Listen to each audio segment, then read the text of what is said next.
मेरे सामने, मेरे पापा के सामने और हमारे सामने एक बार बैठे थे, हम खाना खा रहे थे, तो एक ने तो खैर नाम तो नहीं बता सकता, हाँ, नहीं, ठीक है। बट ऐसे बोला था कि तेरा लड़का कभी नौकरी नहीं लगेगा, क्यों पैसे बर्बाद कर रहा है, मेरी आंखों के सामने, मेरे पापा के सामने। दोस्तों हमारे साथ में है रूकम केश जी, जो कि फाइनली अब एएलपी यानी असिस्टेंट लोको पायलट बन गए हैं आरआरबी कोलकाता से। तो रूकम केश जी, जैसे भी आपने बताया कुछ एग्जाम ऐसे भी थे जिसमें आपका नहीं हुआ या कुछ मार्क्स से रह गए, तो ऐसा बच्चों के साथ भी होता है, तो फिर उम्मीद टूटती है, तो फिर इस दौरान आपने कैसे वापस पढ़ाई में अपने आप को वापस झोंका कि नहीं यार ठीक है? सर जब मेरा आरआरबी जेई में जम्मू से था मेरा, तो मैं पॉइंट 45 से रहा था, उस टाइम मुझे ऐसा लगा था कि एक बार तो की पढ़ाई छोड़ना ही सब कुछ है, कुछ नहीं है।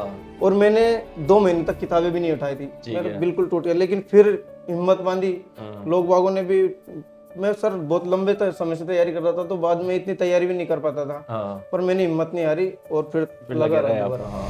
अब रुकम के जी, चलो पहले एक साइंस सब्जेक्ट की बात कर लेते हैं, क्योंकि रेलवे में जैसे टेक्नीशियन में 40 मार्क्स की आती है, और भी अलग अलग साइंस का मतलब बहुत अच्छा रोल है, तो साइंस कैसे पढ़ी जाए? मैं ऑनलाइन क्लास लेता था पहले, ठीक है, ऑनलाइन की क्लास ली और खुद के नोट्स बनाए सर मैंने, ठीक है, खुद के, जैसे मोटी सारी बुक बनेगी सारे नोट्सों से, तीनों की, केमिस्ट्री, फिजिक्स और बायो, मैंने उनके स्वयं के नोट्स बनाए। फिर क्लास को बार बार देखा मैंने, जैसे एक बार पढ़ लिया, फिर उसके बाद क्लास को दोबारा देखा, तो सर एक से रील्स ही घूमने लग जाती है, अपन नोट्स बना लेंगे, फिर बार बार अपन आपकी क्लासों को देखेंगे, तो वो एक तरह से ऐसा लगता है कि अपने सामने कोई पिक्चर चल रही है, बिल्कुल दिमाग में बैठ जाता है। और उस नोट्सों को फिर वापस, जैसे कि 6 महीने तक तो अपन ने अच्छे से पढ़ाई की, मतलब डीपली बेस मजबूत किया।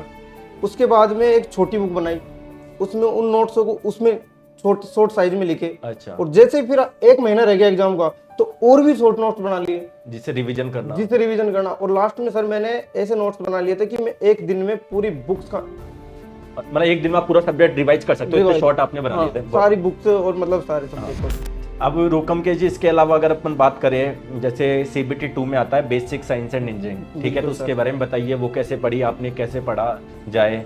Sir basic science and engineering आपने जो आपकी यूट्यूब पे जो क्लास हैं और आपके पेड कोर्स में भी वो क्लासें हैं जी, सर उनको देख लो, उनसे बाहर कुछ भी नहीं है। आपका सर लीवर वाला कंसेप्ट, हीट वाले, उनको सर कितने अच्छे तरीके से आपने समझा रखे हैं कि मतलब जिसके कम समझ में आता है उसको भी समझ में आने लग जाएगा। बिल्कुल सही बात है। और रुकम के जी, और कुछ आप टिप्स देना चाहोगे बच्चों को कि यार पढ़ाई के दौरान ये करे या फिर ये नहीं करे, जिससे वो अपनी पढ़ाई को थोड़ा बेहतर बना पाए? सर मेन इंपॉर्टेंट है टेस्ट सीरीज, आप जितना टेस्ट दोगे उतना कम है। बिल्कुल।